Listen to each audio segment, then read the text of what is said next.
Muy buenas. Muy buenas tardes, noches ya.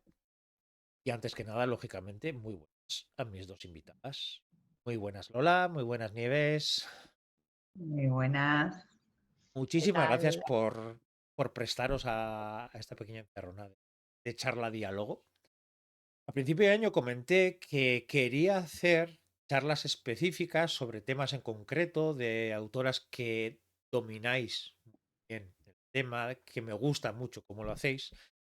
Y con Nieves, que ha estado aquí ya es, como suelen ser los DJ residentes, pues aquí tengo entrevistadora residente, pues tenía muy claro, cuando pensé, este es uno de los diálogos que tenía más claro que quería hacer. Hace un tiempito ya leí la novela Bosque, de Lola, y dije, qué bosque, qué bosque y qué, todo lo que ocurre allí. Y cuando empecé a darle vueltas y a ver cómo hacerlo, todo eso, pensé, jo, si junto las dos novelas de Lola y pero las dos últimas novelas de Nieves, yo creo que puede dar una charla muy interesante sobre la importancia que tiene un lugar y la importancia de crearlo como un personaje más. Porque veréis como en las cuatro novelas el lugar no es algo pasivo, una cartón piedra en la que después no pasa nada aquí, o sea, es igual si lo pongo aquí o lo pongo en otra ciudad o lo pongo en otro caso, los lugares tienen mucho peso.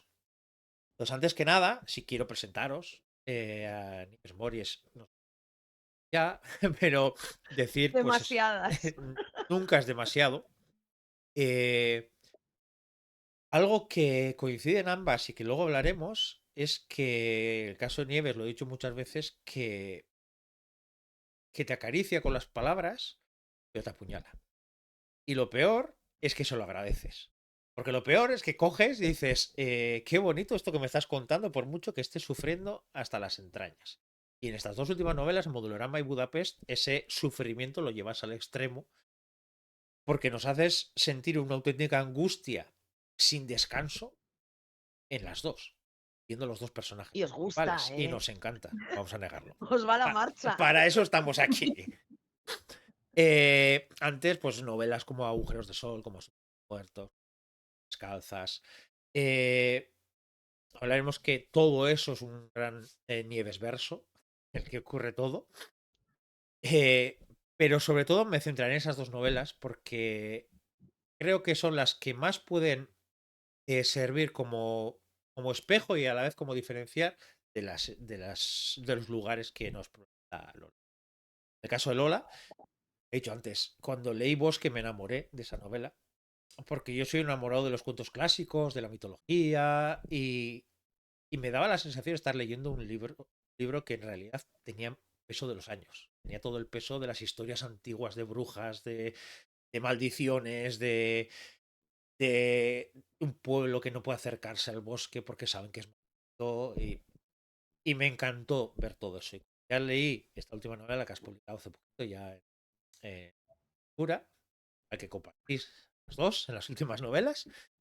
Ahí me di cuenta que eso que veía de encontrar un lugar que parece, o nos podría parecer amable, que no lo es tanto, aquí también lo llevas hasta el extremo.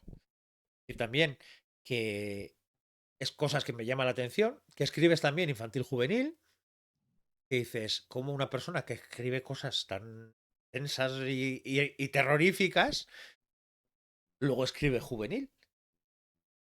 Y Juvenil bueno, y infantil. infantil, Por infantil. eso, Sí, sí. y por eso me hacía todavía más gracia cuando veía y decía, y acabo de leer Bosque con todas las escenas que hay, con toda la carga personal que hay y las relaciones entre ellos, y de repente no, es infantil.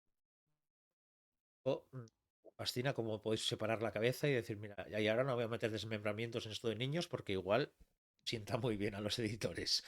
Entonces, Pero es que yo creo que no es para la cabeza, es la misma cabeza. De hecho, cuando escribo terror, no escribo para gente que le gusta el terror y cuando escribo infantil no escribo para niños, yo escribo todo el rato para mí. Y a mí me gusta mucho leer infantil, me encanta, me gusta. Y de hecho, lo que hablabas de Bosque acerca de todo ese simbolismo y todas esas señales que hay en el cuento oscuro, todos están también en el cuento infantil. Entonces, sí, siempre tiro al monte, siempre pues aparecen pues fantasmas y cosas de esas, pero es lo que a mí me apetece todo el rato. Sí, porque están todos esos símbolos, pero bueno, sobre todo están los símbolos de Sí. los cuentos clásicos antes de que viniera Disney y le echara azúcar por todos lados y todo Sí. fuera edulcorado. Los verdaderos cuentos crueles infantiles de aquella época eran ese. O sea, se ve en cada uno, se ve ese juego entre el papel de bruja, entre el jugar con el amor, destino, de cosas. Pero bueno, iremos hablando. Pero bueno, como os he comentado, hoy va a ser un programa especialmente dedicado a los lugares. Y sobre todo a lugares, en vuestro caso, por eso lo he llamado así, lugares que respiran y dañan, que no son lugares ni simpáticos, pero sobre todo son lugares muy vivos. Claro, puede pasar que haya mucha gente aquí que igual no ha leído todos los libros, o no ha leído algunos libros, o no haya leído ninguno de los libros. Entonces, hay algo que tenéis en común en ambas, una de las que es que en dos de vuestras novelas, un personaje va en autobús y llega a un pueblo. Entonces yo he pensado, qué mejor que nos vamos a montar todo el mundo que está aquí en un autobús y vamos a viajar por los lugares que propones. Claro, si tengo a las dos autoras como guías turísticas, pues oye, quedan mucho mejor que si lo explico yo todo. Entonces, si nos montamos en el autobús, yo que estoy aquí en el norte, que es más zona tirando a bosque, tirando a- si vamos avanzando, veremos que poco a poco la vegetación va desapareciendo. Va desapareciendo cada vez más árida, cada vez es más brusca, sensación de calor. Y llegamos a un pueblo. Pueblo que tiene un cartel que pone repetición, que tiene 512 habitantes. Bajamos del autobús y lo primero que nos encontramos es un ambiente cargado de calor y de sal. Nieves, autora de Modulorama. En cuanto bajamos, ¿qué nos encontraríamos? Pues hay una parada de autobús bastante anticuada, mucho viento, que trae, como bien dices, la sal. Al otro lado hay una colina con una casa sobre ella, todo bastante típico, y una calle principal. Poco más hay. Al fondo hay unas montañas, una cordillera, pero no es más que un... Es la frontera entre una salina y los últimos restos de una civilización que parece demasiado reconocible, demasiado familiar, pero lo suficientemente peculiar en ciertos detalles como para que digamos, aquí algo va mal, desde la primera página. Sí, porque empezamos viendo que con nosotros ha viajado también un par de mujeres que se parecen demasiado entre ellas, pero diferentes. Y claro, en un sitio tendremos que ir y vamos a subir una cuesta y vamos a llegar a un motel con una señora que, que Es señora, muy amable. amable. Es muy amable. Es otro de los puntos que uniremos con la última novela. Señora, amable. En este caso, finge ser más amable. En tu caso, tampoco finge mucho. No, No, no se empeña mucho en parecer amable. Pero ahí, por ejemplo, si nos damos la vuelta y si ponemos el oído, haremos una, tres y una ermita. Aquí también hay un personaje muy curioso.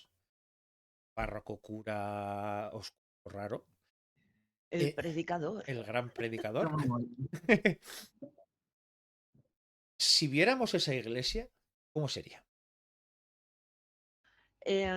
Aseguro que todo el mundo tiene en la mente esas películas del oeste en las que el viento sopla y trae la arena y tienen estas bolas de pajas rodando por ahí. Y hay una iglesia desvencijada, casi una misión, más que una iglesia, una misión de estas antiguas que hicieron los españoles en el salvaje oeste y que se está cayendo a cachos. Ese soy poco más. Pero hay algo que llama mucho la atención en este pueblo. Dentro es que tengas un edificio tal, Es, o ni el es un sal. edificio cultural. Bueno, sí, puede ser un edificio cultural de alguna manera. Eh, tienes un matadero. Sí, Eso, claro. y además es un matadero No. que lo conocemos casi como el lugar perfecto para una primera cita. Pero es que vamos a ver, ya sabes que en mi mente enferma, cualquier momento para el amor es bueno. Y cualquier Sí, lugar. hasta un matadero en mitad de un pueblo, lleno de Sí, sal. sí. Esta es la primera parada. Luego volveremos a este pueblo para hablar de cómo es. Pero antes de que la sal nos pique más y antes de que nos sintamos que aquí pasa algo más raro, sabemos. Vamos a volver al autobús y vamos a volver el viaje. En este punto, lo que haremos será ver justo lo contrario. Vamos a ver que poco a poco la vegetación va ganando terreno. Y eso nos ayuda a tranquilizarnos, a decir, bueno, vamos por un sitio más amable. Y ese ocre se va volviendo verde y vemos un bosque. Pero un bosque que lo veremos mejor un poquito desde lejos. Porque de cerca, los que vivimos cerca de bosques, pues como es mi caso, sabemos que los bosques son lugares muy bonitos, pero a veces también esconden muchas sombras. Y esconden cosas, movimientos que no sabes muy bien lo que es. Y estamos llegando precisamente al bosque de los Yatas. ¿Qué veríamos desde fuera si miráramos ese bosque? Estamos hablando de la novela Bosque, Sí, sí, ¿no? sí. Porque eso es un gran autobús, pero bueno. Sí, sí, no, Pues, estamos viajando por vuestras novelas para que la sí, gente se sitúe. pues veríamos esa primera fila de árboles tras la cual puede ver cualquier cosa. Ese oscuro que había en los mapas, pues ese abismo de vegetación que puede contenerlo todo y de que la gente se protegía en las hogueras y cuando dejabas de ver, pues podías encontrar cualquier peligro. Es pues inquietud, muchísima vegetación y bueno, ese bosque pues tiene pues almas en pena, tiene espectros que saltan de los árboles a los viajeros que pasan por ahí un poco perdidos, tiene todo tipo de bestias. Y entre bestias hay una casita Hay de una cabaña. brujas, una cabañita que arrancas de manera muy potente, con una escena, además mirando hacia el bosque desde dentro y viendo unos ojos amarillos, viendo todo lo que va ocurriendo. Eh, este bosque yo siempre me lo he imaginado como esos bosques que vemos en los mapas de libros antiguos, que aparece una gran nube, pone bosque y nadie se atreve a ver qué es lo. También es verdad Claro, que mejor que no entre. Además es un bosque bastante chivato y es un bosque traicionero. Pero no solamente hay un bosque, también un pueblillo al lado, un cementerio. Eh, de todos esos lugares, de ese pueblo, pues, hay algo que me encanta, que es esas praderas, ese punto que hay justo al acabar el bosque. Es un punto muy importante para tu novela porque cosas ahí, ciertos puntos de unión ahí. Pero yo siempre suelo pensar, vemos más esas praderas desde fuera hacia esto. Pero ¿cómo verías tú desde dentro del bosque qué supondría esa pradera? Que podríamos pensar que puede ser libertad, pero también es salir de esa protección del bosque.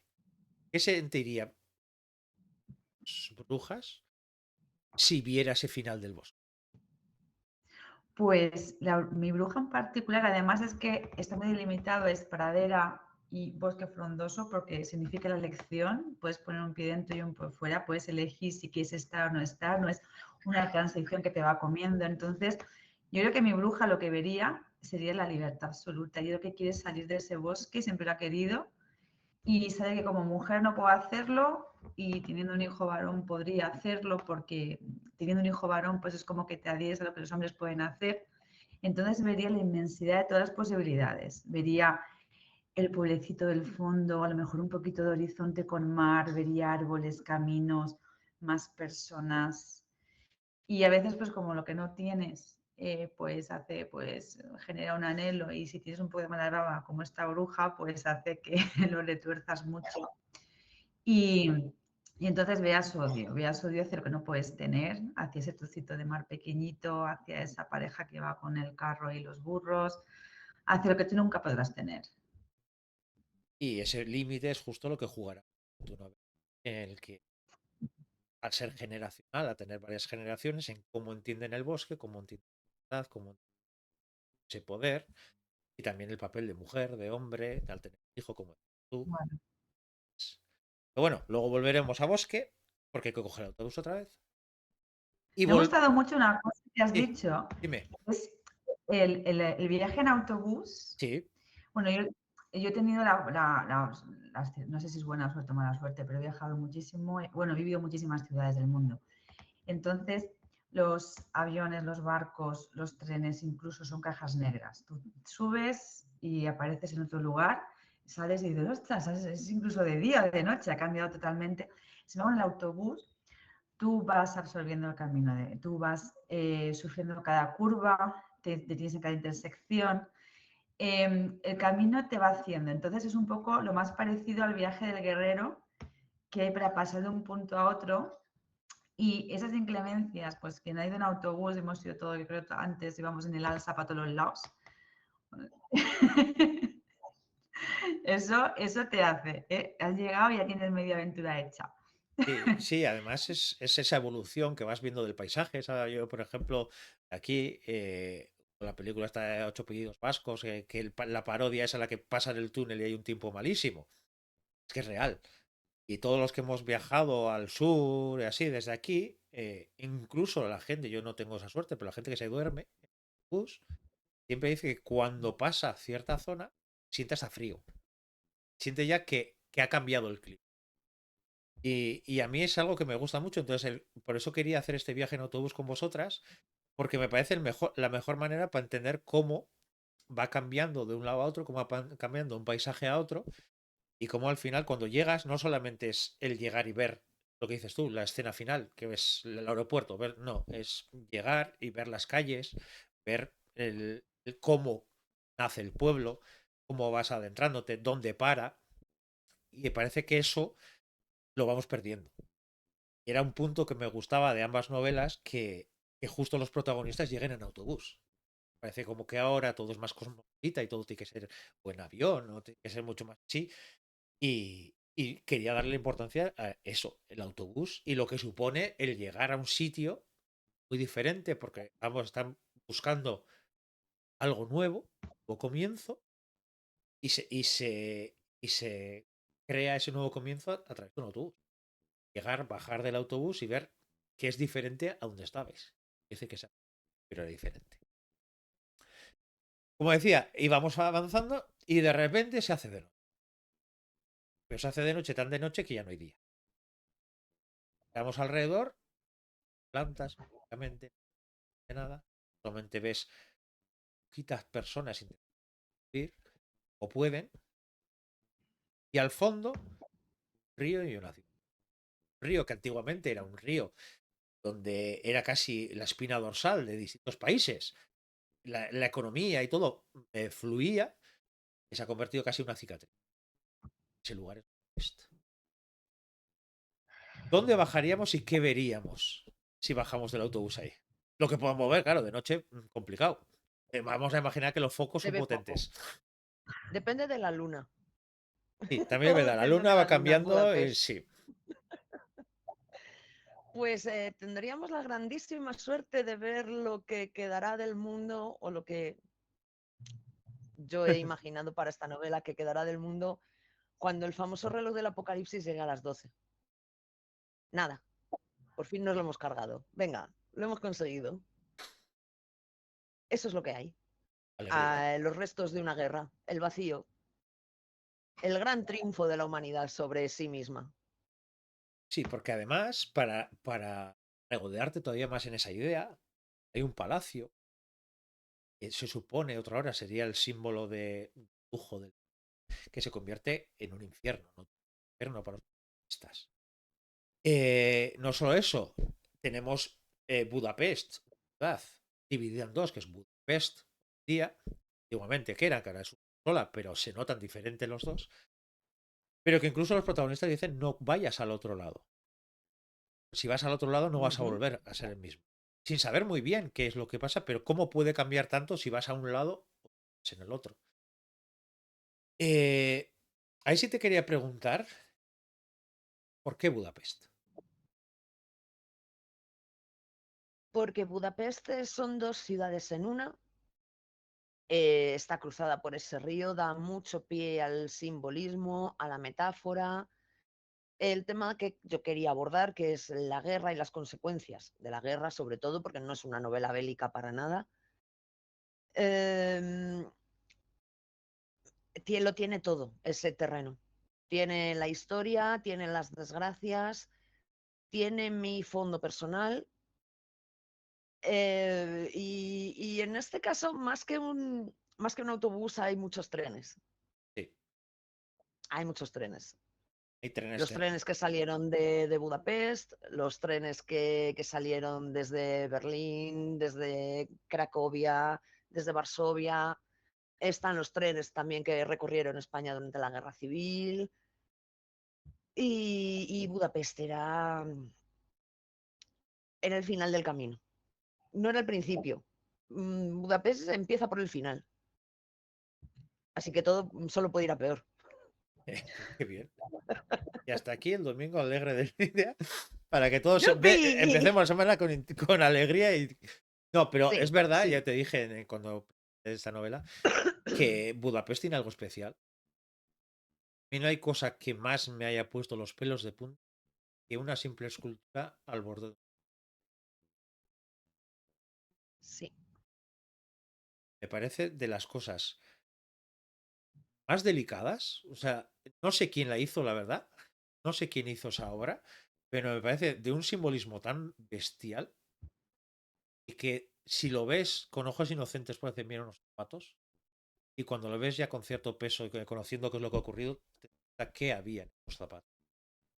Es tal, que a mí me fascinó. Sí, porque no es eso. Y lo que decías, no es bélica, precisamente es todo lo contrario, porque al final No. los soldados se convierten en padres y los niños se convierten en soldados, casi, en algo Sí, más. prácticamente. Entonces es como cambiar los papeles y decir, está todo al revés. Sol ni nada. Pero bueno, Sí, sí, un no lugar vamos a, encantador. no vamos a regodearnos tanto en la oscuridad que vamos a volver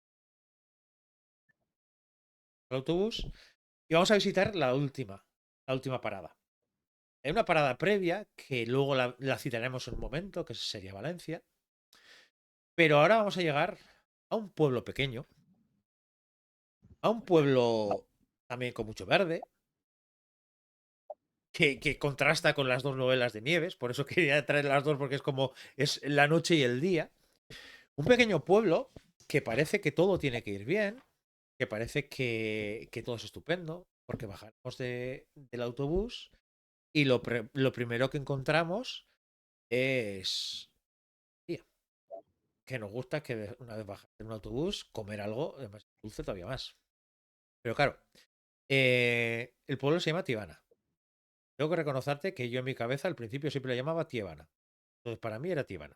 Entonces al principio hasta que descubrí que la tilde no andaba por ahí, para mí era Nada. Tiebana. Entonces llegamos y nos encontramos esa panadería. No se me ocurre mejor manera de decir que estás en un lugar seguro y sobre todo para nuestras protagonistas que lo han pasado muy mal en su vida, que llegar y que les regalen dulce. Pero luego enseguida vemos que los siguientes clientes ya tienen algo. ¿Qué encontraríamos en esa plaza? En esa calle, justo donde para el autobús, ¿qué encontraríamos?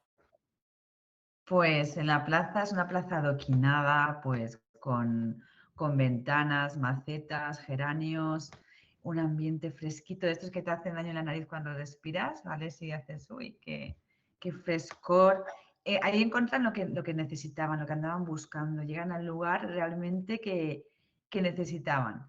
Lo que sucede es que empiezan a darse cuenta de que los pueblos son diferentes a las ciudades y en los pueblos está todo muy arraigado, todo tiene como un sentido, todos están muy interconectados entre ellos en la naturaleza y a lo mejor pues hay que entender reglas del juego que ellas no entendían antes.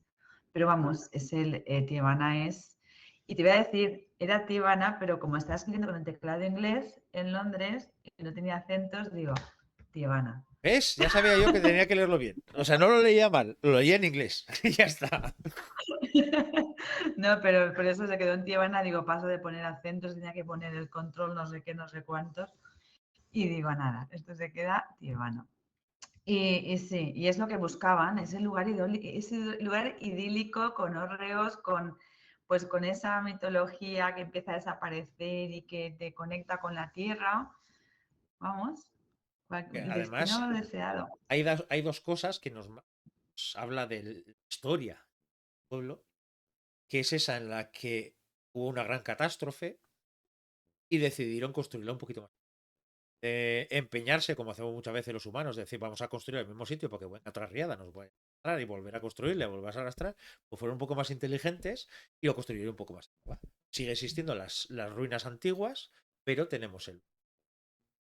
Y luego algo que destacas y que llama la atención con esa mitología que hablas y con la mitología, que es cómo ponen el foco en no había iglesia. No había iglesia. Claro, con lo que eso nos hable una posibilidad entonces, ¿en qué creen? Creencias tendrá ese Claro, pueblo cuando no claro. lugar cerrado donde todos se conocen y así, pues las creencias serán muy importantes. Sobre todo eso, con esa Totalmente historia. pagano. Por eso. Sí. Pero no vamos a parar solo en el pueblo, sino que vamos a avanzar un poquito más. Pero esto lo haremos andando. Porque hay algo que me gusta mucho, que es cuando cruzas cierto punto, se empiezan a oír los pasos, a oír y delante nos encontramos con un gran pazo, el Pazo de Anis. ¿Cómo fue imaginarte ese pazo? Pues es que yo no sé si Nieves opinará lo mismo, pero es que claro, las novelas, yo creo que nacen de sensaciones. Tú quieres todo el rato comunicar sensaciones. Y entonces tienes que vestir todos los elementos de la obra para que ayuden y tengan una concordancia con esa sensación. Entonces, para mí, Paz y Nanis, yo quería convertirlo en el centro del universo. Quería que fuera un mastodonte en medio de totalmente diferente, rodeado de gravilla blanca, o sea que como si el bosque alrededor no pudiera cernirse sobre él, no pudiera nunca pues comerlo como hace la vegetación con los lugares olvidados, sino que está más allá de eso. Y quería convertirlo en el centro del mundo, en un ombligo gigantesco en el que pues eso, se plantean muchísimas preguntas de por qué no hay iglesia, por qué esto funciona así. Y ahí, lógicamente, y yo desde el Sí. momento en que apareció la ama de llaves, yo me estaba imaginando a la ama de llaves,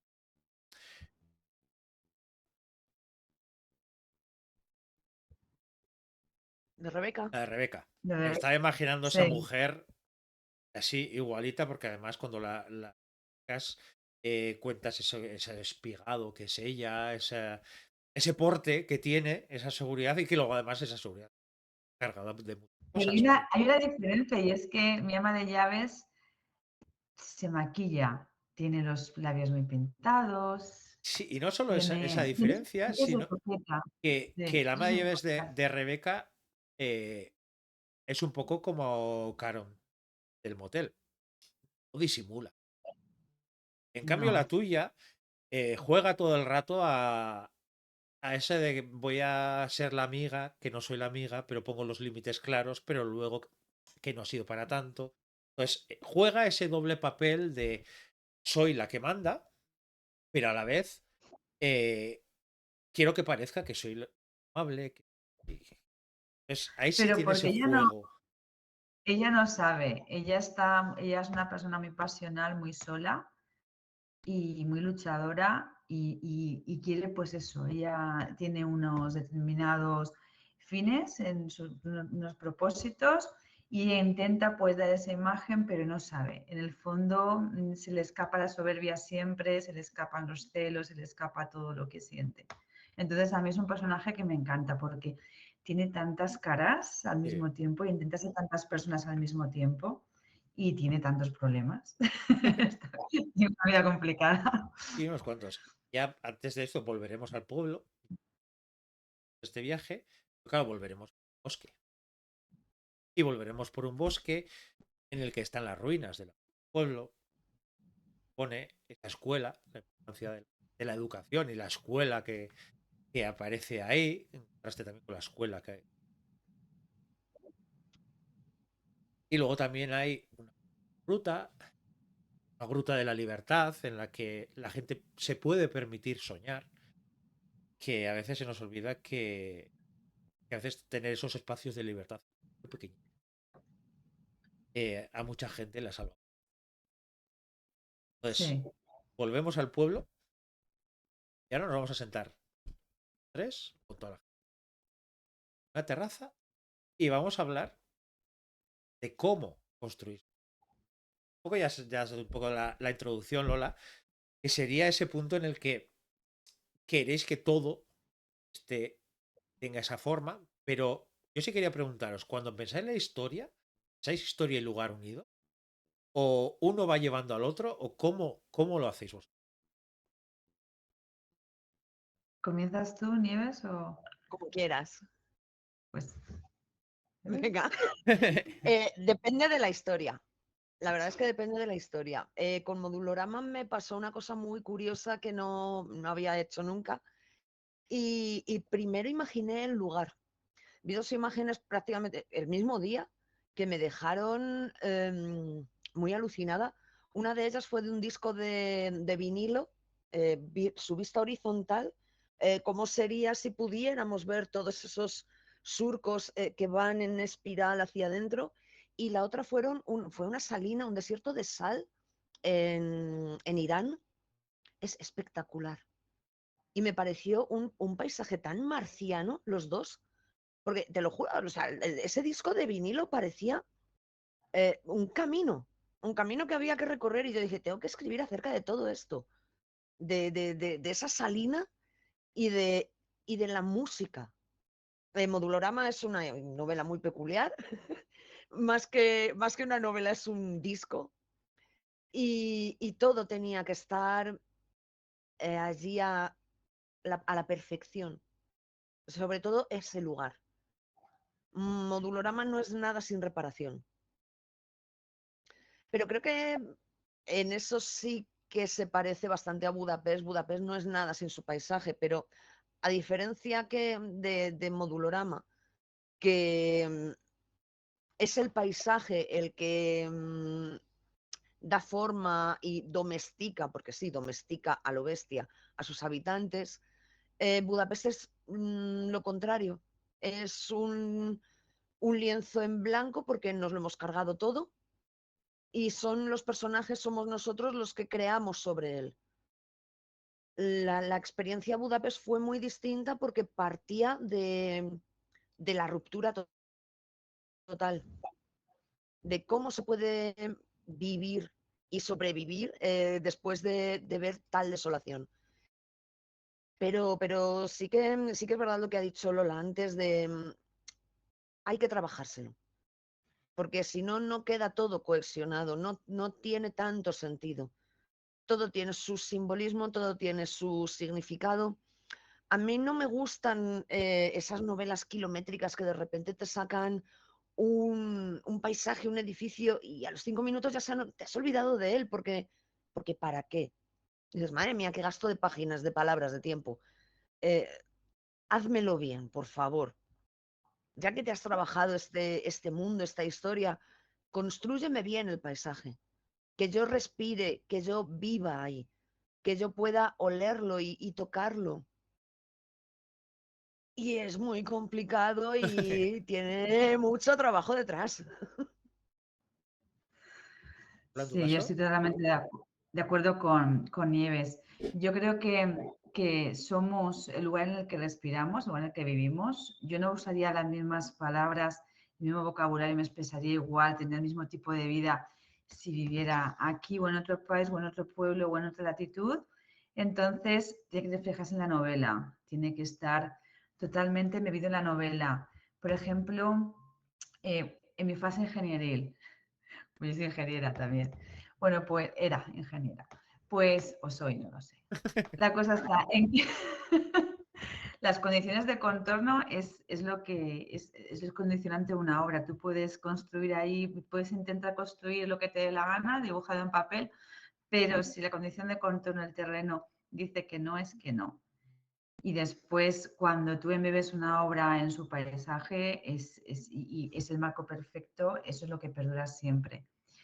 En bosque, por ejemplo, es un lugar que no existe, como te has dicho antes, es como el bosque de los cuentos de hada de antaño. Entonces, lo que intenté hacer fue, bosque realmente es la psicología de la bruja de Candena, de cuerpo para afuera. Ella tiene una personalidad de cuerpo para adentro y esa personalidad está dibujada en el bosque. El bosque es ella. Todos esos prejuicios, todo ese aislamiento es lo que ella lleva dentro. Entonces, intenté con el paisaje reflejarla y retratarla a ella.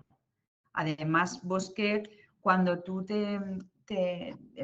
empiezas a leer, ves que las distancias entre los lugares están muy inciertas. Tarda tanto tiempo, pero después llega a un lugar de A, B pasando por C, pero luego al volver pasa por D. Eso está hecho a propósito para, para darle más idea de caos, para darle más idea de movimiento, porque en realidad es, igual que nosotros estamos vivos, el bosque está totalmente vivo, que da la sensación de movimiento. Y después Paciuranes y Tiebanas lo mismo. Intenté crear un pueblo en el que, pues eso, todo estuviera conectado entre sí con la naturaleza, pero al mismo tiempo estuviera lleno de secretos.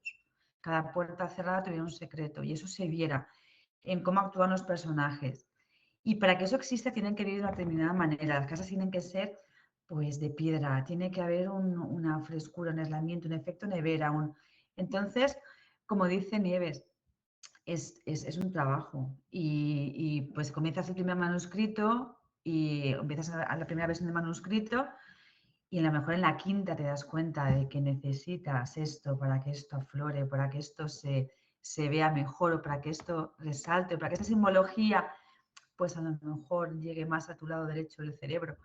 Entonces, yo creo que el libro lo que hace es plantear preguntas y para eso tienes que combinarlo todo muy, muy bien y que todo parezca muy unido y que parezca que Budapest tiene que estar en Budapest y no en otra ciudad y que Tirana tiene que estar en este determinado lugar y no puede estar en Cádiz. Tiene que ser así. Eso, por ejemplo, las casas, las novelas anteriores, más que las últimas, pero tienen un peso importante, ya sea el Pazo, ya sea lo que decía antes, la Valencia, es la casa de asuntos muertos, la casa con sol. Eh, ¿Hasta qué punto trabajáis esas construcciones, esos espacios? ¿Llegáis a hacer esquemas de cómo es la casa por dentro para no liaros de que por aquí encuentro por aquí y la habitación está a la izquierda o a la derecha? ¿O es algo más que vais haciendo sobre la marcha y luego vais retocando cuando va a corregir? Yo cuando me pongo a escribir sé perfectamente cómo son esas casas. Si no, no me pongo a escribir. Hasta que todo no está construido visualmente en mi cabeza, es una de las peculiaridades que tiene mi forma de crear, no me siento a escribir una palabra. Sobre todo me pasó con la colina de los arándanos, con la casa en la colina de los arándanos. Sé cómo es esa casa al dedillo. La conozco, te la puedo describir, podría dibujarla. De hecho, mira, ahora que he retomado otra vez la ilustración, creo que querría dibujar por fin la casa de la colina de los arándanos. Pero porque es una casa que he visto muchas veces en mi imaginación siempre que escuchaba Hotel California de los Eagles. Y es exactamente la misma casa que sale en Modulorama, en esa colina que está de entrada. Caron es el reverso oscuro de la chica de la casa de los arándanos y la casa de asuntos de muertos, pues claro que tengo fotos. ¿Qué más quiero? Es la entrada de mi casa. No puedo pedir nada más. Pero sí, sé cómo son esos lugares, los he visto, los visito. En el proceso de creación de todo lo que escribo, visito todo lo que tiene que haber. Sé si hay un jarrón, sé si hay unas llaves, soy muy obsesiva con esas cosas. Así que me resulta muy fácil luego transcribirlo, porque sé qué sensación tiene que dar en cada momento. A mí me sucede muy parecido. No es como, por ejemplo, que te compras la Nancy y después dices, uy, tengo aquí el armario. No, forma parte del personaje, la casa forma parte del personaje. Por ejemplo, lo que tú decías, el lugar invisible comienza con la protagonista Gracia en su casa de Valencia. Y esa casa tiene que tener un pasillo muy largo, porque ella sufre agonía, ella siente que no puede respirar, no puede tener un lugar accesible, tiene que tener recovecos, tiene que tener rincones, tiene que tener muchos lugares por los que sentirse un poco perseguida por la memoria de su madre. Entonces necesitas ese tipo de casas. Y yo creo que viene de serie con el personaje. Y cuando empiezas a escribir, a lo mejor quieres transmitir esa sensación de angustia que ella siente y dices, no funciona con este tipo pues cambias. Y de repente te das cuenta de que con las paredes, ¿cómo se llama? Cuando pones papel en las paredes, empalizada no es No, Papeladas. empapelado. empapelado. Papelado. No da el inglés y con las paredes empapeladas con formas geométricas que son de estas agobiantes, funciona muchísimo mejor. Entonces ya ves todo el decorado, ves la casa entera, pero es un poco prueba y error, es ir acercándote a esa sensación que tú quieres transmitir todo el tiempo. Es también ir midiéndola, porque no puedes comenzar una novela a lo mejor sacando tu personaje de quicio de la primera página y después en las 7 pues ya se ha desmayado y ya se te ha quedado sin personaje. Entonces, todo forma parte de esa graduación, de ir construyendo los tiempos, pero bueno, para mí las casas son fundamentales porque somos Sí. los lugares que frecuentamos. Es que eso nos define. Tú ves, por ejemplo, ahora mismo, yo no tengo Tinder porque estoy felizmente casada, pero lo he visto por ahí. Pues las fotos que cuelgas son importantes porque tu entorno es importante. Que tú vayas a la playa, que tú frecuentes este lugar, entonces eso te define en 5 fotos si quieres que sea lo que más representa de ti. Pues lo mismo, un paisaje tiene que estar muy, muy cuidado. Y cuando ves una novela sin haberlo cuidado del todo, pues no pasa nada, vuelves atrás y lo rehaces, pero para mí es muy, muy fundamental. Todo porque, por ejemplo, en esta casa de Valencia, hay algo que me encanta, que es empezar con esa mirilla, que es lo que está ocurriendo, la situación de que la pobre está ahí metida adentro, esperando. Y hay dos escenas en las que me encanta cómo está plasmado la importancia de la casa, que en una es, lo he comentado antes, ese pasillo enorme y la protagonista recorriéndolo cada vez con mayor angustia porque está viendo recuerdos de su madre por todos los fantasmas de su madre. Por cierto, la- esa palabra me va a perseguir porque ¿cómo puede ser que una palabra diga tanto? Porque eso sí que es verdad que en cuanto hay cualquier momento y de repente pone la palabra jilguerito, se te ponen los pelos de punta. Es que, claro, es que la verdad que lo de Gilquerito también después de pensar mucho, porque yo tenía que definir a una madre muerta sin que ella pudiera hablar, porque ella no es un personaje, además todo está visto desde el punto de vista de Gracia, entonces cómo definir cómo la trataba solamente con una palabra o por cómo la llamaba. Pues un jilguero es un pájaro encerrado y que además, pues eso, está encerrado en una jaula y solo quieres verlo cantar, pero nunca vas a dejarlo libre. Y entonces necesitas dar muchas pinceladas de cómo es ese personaje, cómo trata a su hija, sin poder mostrarla, porque claro, es un fantasma y no la puedes mostrar. Entonces, pues solo tenía 2 oportunidades, tenía 2 bazas. Pues esa era pues, la palabra recurrente usada para llamarla y después cómo aparecía, cómo se le aparecía, pues saliendo bruscamente del balcón, sentada en su silla de siempre, haciendo, pues tenía esas 3 o 4 pinceladas para definirla.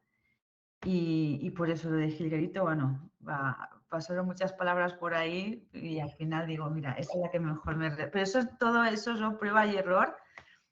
Y a lo mejor si hubiera probado más, pues habría mejor palabra, pero bueno, ahí me planté. Para mí es una palabra perfecta porque dice un montón y además parece tan inocente llamar a tu Sí, hija jilguerito, como dulce, es como cosa más bonita, cuánto cariño hay y cuando descubres la historia dices, Hilguerita, la que tiene liada. Pero claro, hay otra escena en esa casa que me encanta, que es el ver la luz encendida por debajo de la puerta.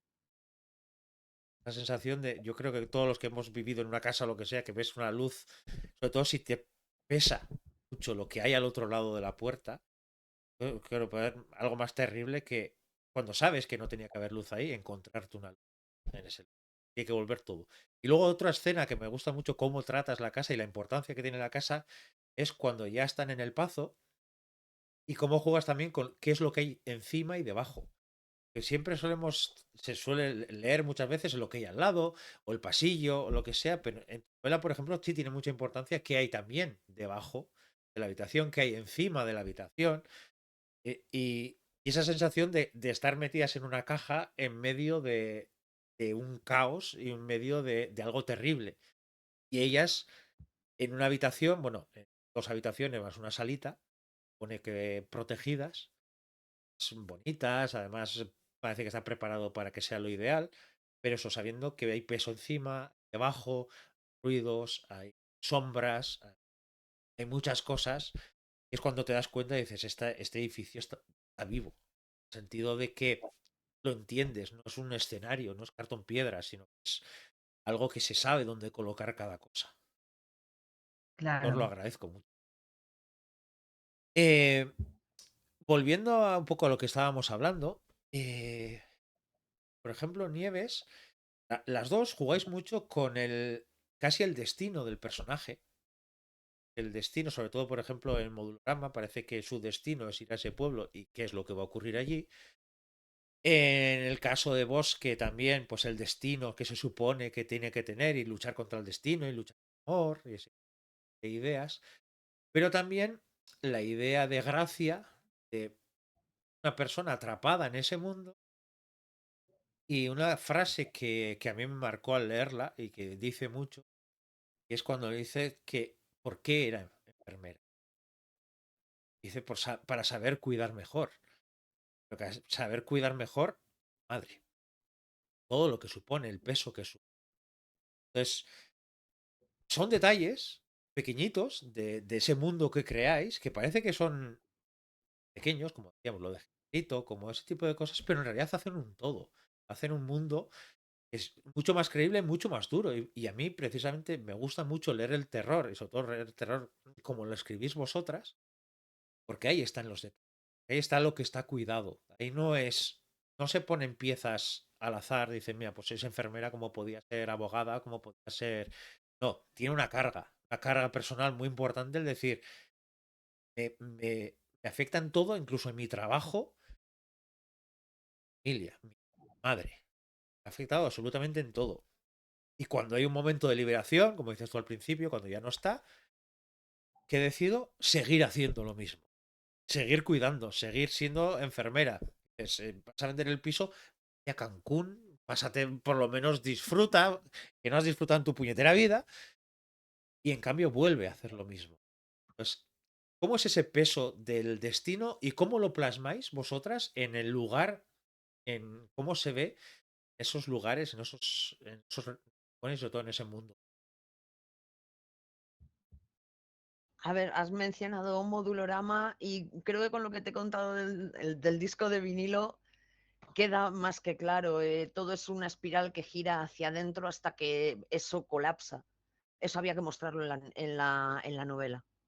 Era necesario, viendo las decisiones de los personajes que ellos creen que tienen libre albedrío, cuando creo que es la novela más fatalista que he escrito nunca. Y eso se nota con el pobre Luca Budapest cuando se tampoco va es que al sea. pueblo. No, Budapest no es fatalista. Budapest, Cara, Cara es maravillosa. Sí. Escribir ese personaje es el personaje totalmente antidestino. Ella estaba destinada a la muerte desde que nació, desde que ese parto terrible se llevó a cabo y casi la asesinan en ese momento, porque vieron cómo era, vieron que era el pecado, el mestizaje, lo que no debe ser, y ella se empeña en vivir. Y precisamente es Cara la que cambia el paisaje de ese Budapest muerto. El Budapest de la novela no existiría sin el personaje, por eso te digo que son dos novelas totalmente opuestas. Hay mucha sumisión en Modulorama, hay un matadero. Hay gente que va como borregos al salón comunitario, al baile para que Luca les cante una canción. Van como borregos a ver al Santo Cruz, a la ermita. Y Budapest es todo lo contrario. Budapest es rebeldía. Es el tú quieres matarme, tú quieres que yo me muera, tú quieres exterminar mi familia. No. Ni siquiera voy a dejarte exterminar el mundo. Voy a crear otro mundo por pura fuerza bruta. Y es muy raro que después de una novela escribir la otra, es muy raro porque las sensaciones son distintas. Eran una sensación más de subidón, fíjate, Modulorama. Porque decías, ¿cómo lo estoy pasando con vosotros? Pero escribir Budapest, aparte de por toda la carga personal, fue durísimo. Fue durísimo, fue rebelarte contra el paisaje, contra el escenario. En vez de hacer del escenario tu amigo, es saber que tienes ahí todo ese mundo muerto, todas esas ruinas y decir, no, voy a crear el antipaisaje. No existen las distancias, no existen las fronteras. Los trenes que van a Auschwitz, ¿cómo pueden pasar por Budapest? Bueno, pues pasan. ¿Cómo pueden ver a nuestros fusilados en las cunetas desde un palacio Art Deco en Budapest? Bueno, pues los ven. Es muy complicado escribir eso, de verdad. Es muy, muy complicado porque es casi ir contra natura y contra todas las reglas de cómo te han dicho que tienes que escribir y describir. Luego ya viene la satisfacción. Pero todos los días es una lucha y es un bajón, ¿eh? Es un bajón. ¿Lola, en Sí, tu caso? la verdad. Mi caso, yo, mira, enlazando lo que ha dicho Nieves ahora, es que tienes un mundo dentro de la cabeza y además cuando tú entregas a lo mejor tu manuscrito editorial llevas la versión 15, yo al menos llevo la versión 15, la versión 16, entonces no llegas a saber exactamente, porque tú lo ves, pero no sé llegas a exactamente qué es lo que ve el lector, porque te has perdido toda objetividad y no sabes. Sí. Entonces, yo, por ejemplo, agradezco a Oscura la edición de mesa porque te pone muy, te pone muy los puntos sobre las sillas y te dice aquí se ve esto, aquí se ve lo otro y eso te ayuda muchísimo. Necesitas un referente exterior que te diga, vale, lo que tienes en la cabeza está aquí. Porque luego también jugamos con novelas en las que no se puede desvelar cosas. Por ejemplo, lo que decías de Gracia antes, de por qué sigue siendo enfermera después del trance con su madre y huir a otro sitio, irse a otro sitio con su sobrina. Pues hay una razón detrás de eso que se ve pues en la segunda parte de la novela.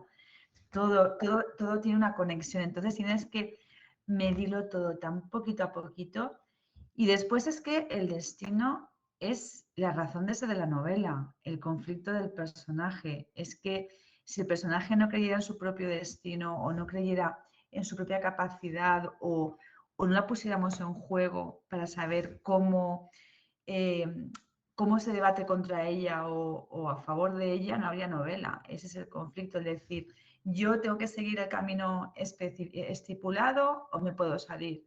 Voy a dejar de ser una bruja, puedo hacerlo por mí misma, es eso, la novela es simplemente pues creer que existe un destino, que existe una razón, que existe, porque si no, no habría novela, si no, pues estarías el muerto en la primera de cambio, que es lo que yo haría, de hacerte el muerto y si pasan y no se dan cuenta, pues guay, Dios, estás que podrá. Pero, pero bueno, tienes que tener bien marcado quién es tu personaje y eso lo marcas con sus propósitos. Y para que se vea ese cambio y esa evolución del punto A al punto B, tiene que haber un punto A pues, en el que se vea esto. O sea, este personaje aspira a esto, quiere esto y busca esto de la vida. Entonces luego aparece el conflicto en el que lo remenea todo, si tiene que menearlo o no. Pero por eso la idea de destino yo creo que es en muchas obras más explícita o más implícitamente está siempre muy marcada. para que hayamos un punto de partida muy sólido. Y unido a eso, parece que siempre ponemos el foco en los mundos, en algo grande, en el pueblo, lo que sea. Pero en vuestras novelas también hay mucho foco puesto en detalles. Detalles concretos de algo, en fijarnos en algo.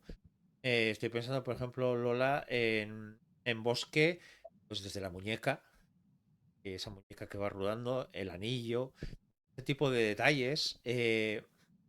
Por ejemplo, en la última novela, La canica. Esa canica que de una manera muy inocente que aparece en escena, que no vamos a contar más, pero que luego tiene tanto peso, pero que al principio te puede parecer algo inocente que dices, pues mira, pues la canica, pues ya está, no es absolutamente nada.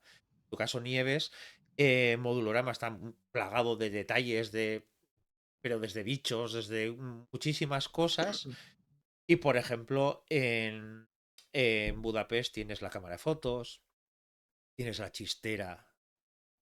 Entonces, De lentejuelas. de lentejuelas. ¿Cómo es ese momento en el que decís, vale, ya he creado ese gran escenario, pero ahora ese escenario va a estar lleno de cosas que me van a servir para contar la historia? Al final, vuestros detallitos no son detalles sin más, sino que son detalles importantes para la historia. ¿Cómo es introducir luego esos detalles en ese mundo que habéis creado? A ver, después de tantas novelas, lo que tengo que decirte es que ahora mismo lo da el oficio. Al principio me lo tenía que currar más, pero ahora ya no. es, no, es verdad, a veces me siento fatal por decir cosas como estas. Mira, yo ya no me lo curro, porque te sale natural, porque ya sabes que tiene que haber muchas cosas simbólicas, cómo tienen que ser, cómo tienes que introducirlas. Son tantos años, pero al principio ahí hice una gran práctica con Blueberry Hill y fue, si sé el color de las bragas de mi protagonista, tengo que saber hasta cómo está colocado el último ladrillo de esta casa. Y cómo se va a desprender el empapelado de las paredes. Y por qué esta chica ahora mismo lleva una camiseta de lentejuelas. O sea, ella lo dice en la novela, dice, soy un fantasma de mierda con una camiseta de lentejuelas. En una casa que se cae a cachos. Pero es lógico, ella desapareció en Navidad. Tienes que ser coherente. Y cuando eres coherente y aprendes a ser coherente siempre, esos detalles van surgiendo solos. Y si no llegas, relees y dices, aquí falta algo. Y tienes la suerte de volver a reintroducirlo. Ya te digo que a mí ya no me suele pasar, aún así siempre hay cosas que pulir, reescribir, pero empiezas al principio. Y eso, conoce el color de las bragas de tus escenarios. Por favor, nos harás un gran favor a todos y sobre todo a ti a la hora de describírnoslos. Lola, en tu caso, Sí, los detalles esos, ¿cómo lo vas a introducir? pues es que lo que dice Nieves es que todo construye, todo tiene que construir al personaje. Y después también cuando haces terror, tú por ejemplo creas creas un escenario que pues a lo mejor es un pazo en medio de la nada o a lo mejor puede ser un pueblo maldito o lo que sea, pero el protagonista, el lector está leyendo y se dice, ahí está el pueblo, aquí estoy yo. Entonces tienes que acercarlo a ese pueblo, tienes que poner cosas en ese pueblo que esté en su propia casa, cosas que no tienen ningún significado y de repente tú pues le dices, o sea, pero yo también tengo este objeto, por ejemplo, imagínate que en lugar invisible hay una canica. Podría ser, en lugar de una canica, pues a lo mejor un farolillo especial que solo hay en ese pueblo. Pero eso ya le quitaría la cercanía, porque tenemos todos canicas y sabemos lo que una canica nos sugiere, entonces pues utilizamos la canica. Entonces, yo creo que los detalles, lo que hacemos, además de construir la historia, porque se construye con los detalles, y es traer otra vez ese mundo fantástico y terrorífico, traértelo otra vez dentro de tu casa y decir, vale, estamos en este palacio abandonado, pero la luz que hay debajo de la puerta es la que tienes al lado de tu cama, es esa misma puerta. Entonces, acercas muchísimo y yo creo que para el terror es fundamental vivir esa cercanía y convertir objetos cotidianos y sensaciones cotidianas y convertirlas en las tuyas para poder meterte en ese sentimiento de angustia y agobio. Sí, sí, estoy de acuerdo. Lo cotidiano asusta muchísimo más. Y Sí. pervertir lo cotidiano, aparte de ser muy divertido, causa más efecto en la gente que te lee. Y después hay otra cosa también. Había un programa en televisión, no sé si está, pues, hace años en Inglaterra, que era acerca de lugares malditos, ¿no? Entonces, no recuerdo dónde, en América, hay un pueblo de estos del oeste que se había quedado un poco de atrezo, pero había una leyenda negra que decía que si cogías una piedrecita o cualquier objeto que estuviera en ese pueblo, ya te perseguía un mal rollo para siempre. Entonces, había gente que había vuelto años después a depositar algo que se había llevado del pueblo ese o a pedir perdón porque se había perdido la piedra por el camino, pero por favor yo no me la quise llevar. Entonces, Madre ¿qué mía. más, qué más terrorífico que comenzar un mecanismo inconsciente con algo que puedes haber evitado Sí. perfectísimamente? Entonces, esos detalles pequeñitos de ¿por qué lo has hecho? ¿Por qué has tocado eso? Que no tienes necesidad, pues eso es lo que más te mete y lo que más, para mí lo que más miedo me da. Ya vamos a ir acabando, que sé que Lola ocupada y no te quiero secuestrar más tiempo. Yo estaría como otras 4 y 5 Me horas lo porque estoy pasando bien. me lo estoy pasando estupendamente. Sí quería destacar, por ejemplo, la importancia que tienen los personajes femeninos en vuestras novelas y destacando, por ejemplo, algo que no suele salir muchas veces, pero que en 2 de vuestras novelas sí aparece, un parto. Lola, por ejemplo, vos que empiezas con un parto, con todo lo que supone ese parto. Nieves, no empiezas con eso, pero sí que tiene mucho peso y mucha importancia el cómo nacen, o incluso esas madres que se rebelaron, teoría, pensando que iban a arreglar el mundo. Madres. Y Pobrecicas así le mías. fue, las pobres. Eh, ¿Qué peso? Porque es cierto que personajes femeninos suelen aparecer, pero por ejemplo, partos, una escena tan visceral y tan fuerte como un parto no suele ser tan común que aparezca en una novela. ¿Cómo fue ese momento en el que hay que describir nacimiento sobre todo teniendo en cuenta que, claro, vosotras escribís terror y un parto tiene muchas fases y el terror es una de ellas? Eh, el terror, el miedo, el qué pasará, el voy a soportarlo, el todo eso que tiene que pasar por la cabeza de una mujer. ¿Cómo fue ese momento en el que decís, voy a presentar a mujeres, pero no solamente a mujeres, sino que además se va a ver un parto, se va a ver eso que parece que, hablando el otro día con Alicia Pérez Gil, parece que eso como que está escondido, que no es fundido a negro y que luego eres mujer y luego eres madre y por medio no ha pasado nada? Entonces, ¿cómo fue ese momento en el que describiste, por ejemplo, tu caso Lola en Bosque? Se describe muy bien todo lo que es ese momento, además ella sola en el bosque con todo lo que supone, ella convencida que iban a hacer niño, todo eso, ¿cómo fue ese momento que había que narrar? Bueno, ha ayudado pues que he parido, entonces pues así me imaginaba yo mis partos. Antes de que me imaginaba sacándomelo por la boca, Ay, Dios mío. Eso ayudó bastante, las pesadillas recurrentes, visión de ¡Qué trabajo en horror! despacho. Por favor, sacármelo por el sobaco, yo qué por dónde queda. Sí, sí. Y, y después, pues, yo creo que el parto tiene una connotación muy mística porque es la fase de transición del no ser al ser. De repente no hay un ser y existe. Y luego hay pues en la época en la que está escrita Bosque, en la época en la que pretende estar centrada Bosque, pues, pues el parto también implica la muerte de la madre en muchas ocasiones. Entonces, es un momento en el que hay muchísimas fuerzas implícitas allí, en el que hay una supervivencia y además es que la madre en ese momento es tan tonta que quiere que el hijo prevalezca más que ella. Ahí se ve cuando el peso de la especie es como que la generación que viene es más importante que la que hay. Lo ves así. Entonces, pues todas esas fuerzas las vi súper intensas y me pareció un motor gigante para comenzar la novela, porque además toda esa frustración al no tener lo que ella quiere en ese momento en el que da todo por el bebé que van a hacer, pues hace que se encadene y se quede en el bosque atrapada. Entonces, no los hijos, pues nunca son lo que pretendes que sean, nunca son bastante diferentes a la idea que tú tal. Bueno, esto se me ha ido, pero bueno, sí. Te- los míos son pequeños, Que pero te mira, entiendo, sí. la recepción. No, que sí, que es eso. Yo creo resaltar eso, pues ese momento pues de muerte y no muerte. De repente hay una vida y que no había antes y ahí estamos.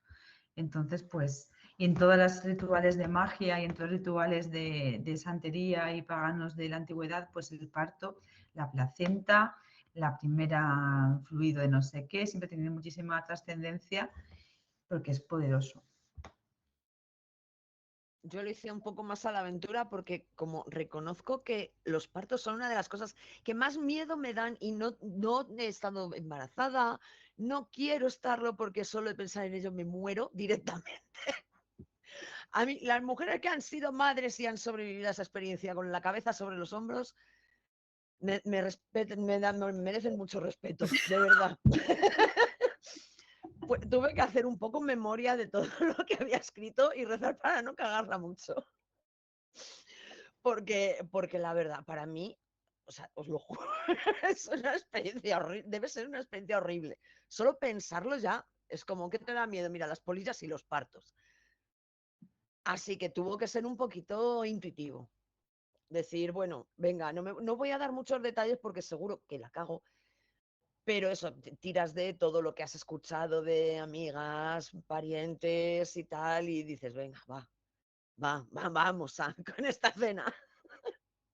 Sí, Es que además yo creo que le ha pasado todo a todo el mundo, entonces no la puedes cagar nunca. Siempre te va a salir alguien por Claro, ahí que a sí, mí me ha pasado, o a mi sí, prima, va a pasar, sí, siempre va a sí. haber Hay alguien. muchas anécdotas. sí, mira, Sí. eso siempre me ha hecho gracia en euskera, me ha hecho gracia, me ha gustado mucho.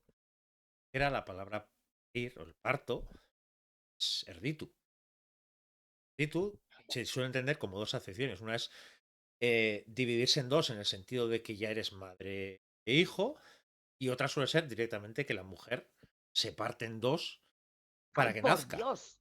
Entonces, la parte más romántica queda esa, la parte menos romántica queda de que llega a parecer que te partes por la mitad para que nazca. Eh, pero yo me suelo quedar con la romántica. Y después de haber tenido dos hijos, intento también quedarme con la romántica. Por favor, la romántica. Sí, Sí, mejor, mejor. ya digo, ya vamos a ir dejándolo. Primero agradecer a todo el mundo que está aquí. Tener, no sé qué os tendría hablando horas. Para despedirme, sí me gustaría comentaros, primero lo que os admiro, porque me encanta cómo lo hacéis, cómo lo escribís. Leyéndoos me vienen mucho a la cabeza las palabras en el 42, estuvo Mariana Enríquez.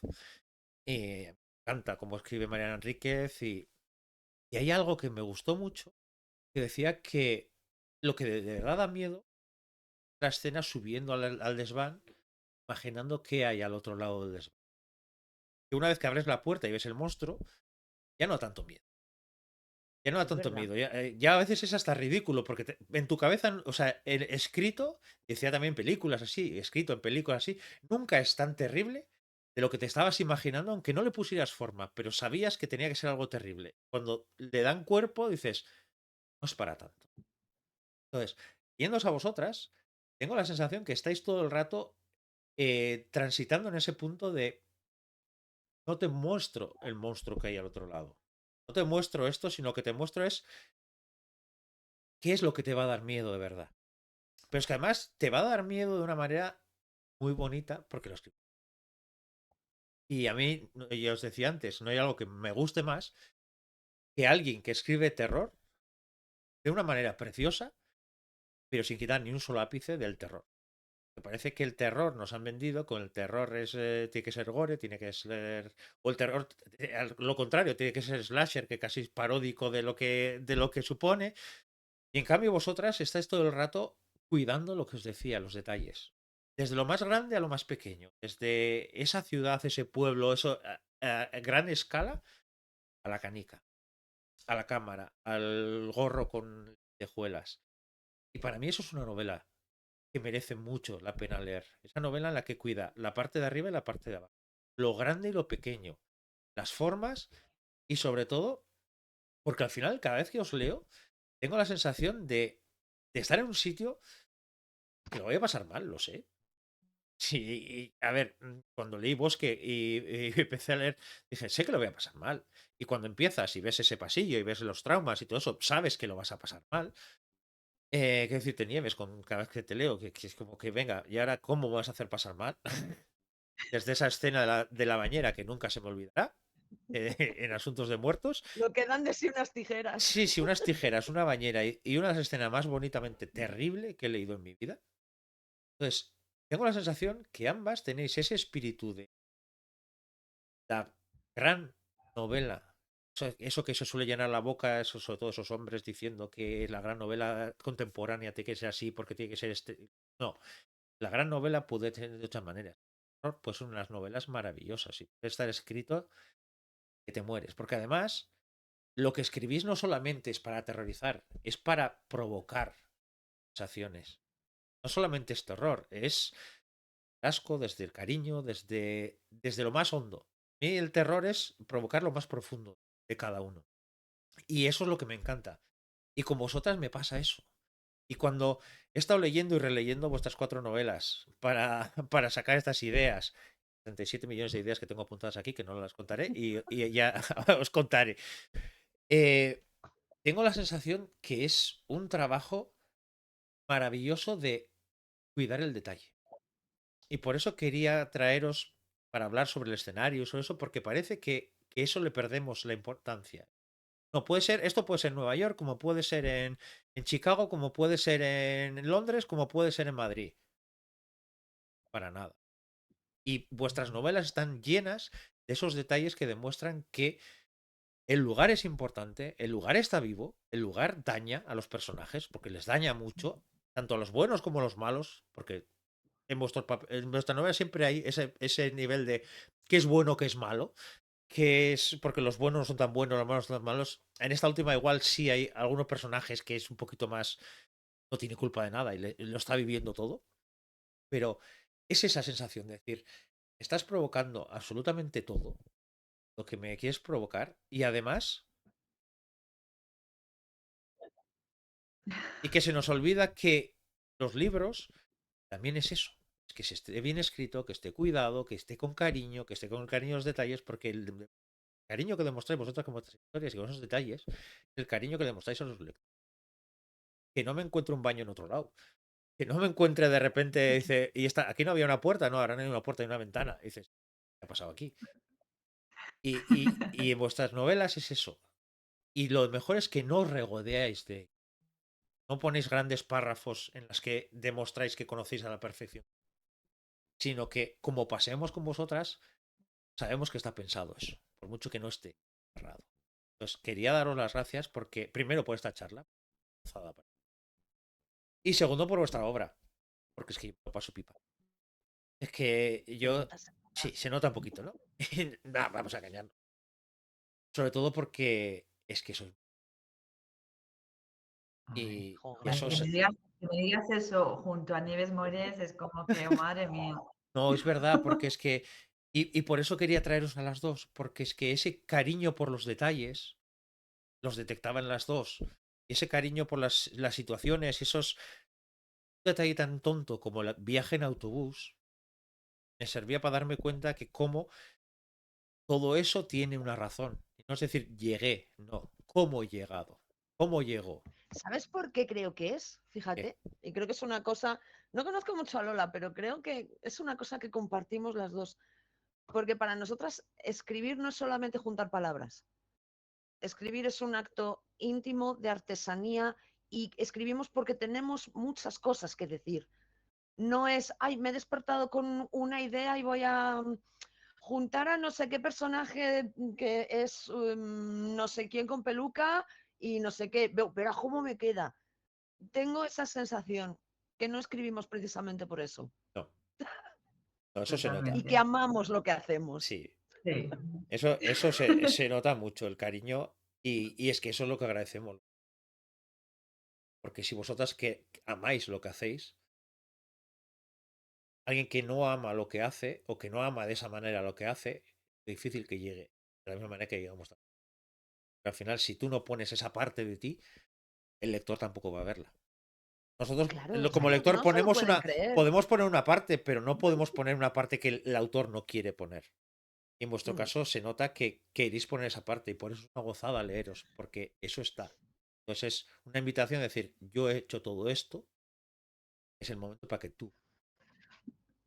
Así que muchísimas gracias de verdad a las que vayas bien, Lola, que esta aventura que te toca ahora, que sobrevivas a ella, que no es fácil.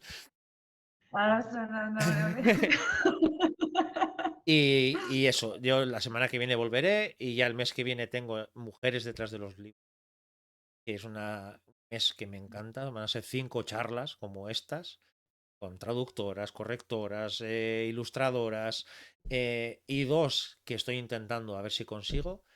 Tiene mucha ilusión, que sería Eras, de las grandes olvidadas.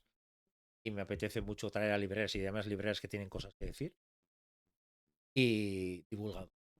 La gente que normalmente estamos al otro lado y que hablamos de la obra de los demás, pues me apetece también poner un poco el foco sobre ellas y decir, vale, pero eso es lo que Qué va a venir bueno. a partir del mes que viene. La semana que viene haré una pequeña presentación con las mesas que ya estén cerradas. Cuadrar a tanta gente en tantos días y así es complicado. Pero eso, lo dicho, un placer. Muchísimas gracias a los dos y a la gente que suele estar por aquí, ya sabe, siempre me despido con Jesús Cañadas. Buenas noches y buenos libros. Bueno, Chao. gracias. chao. Hasta luego.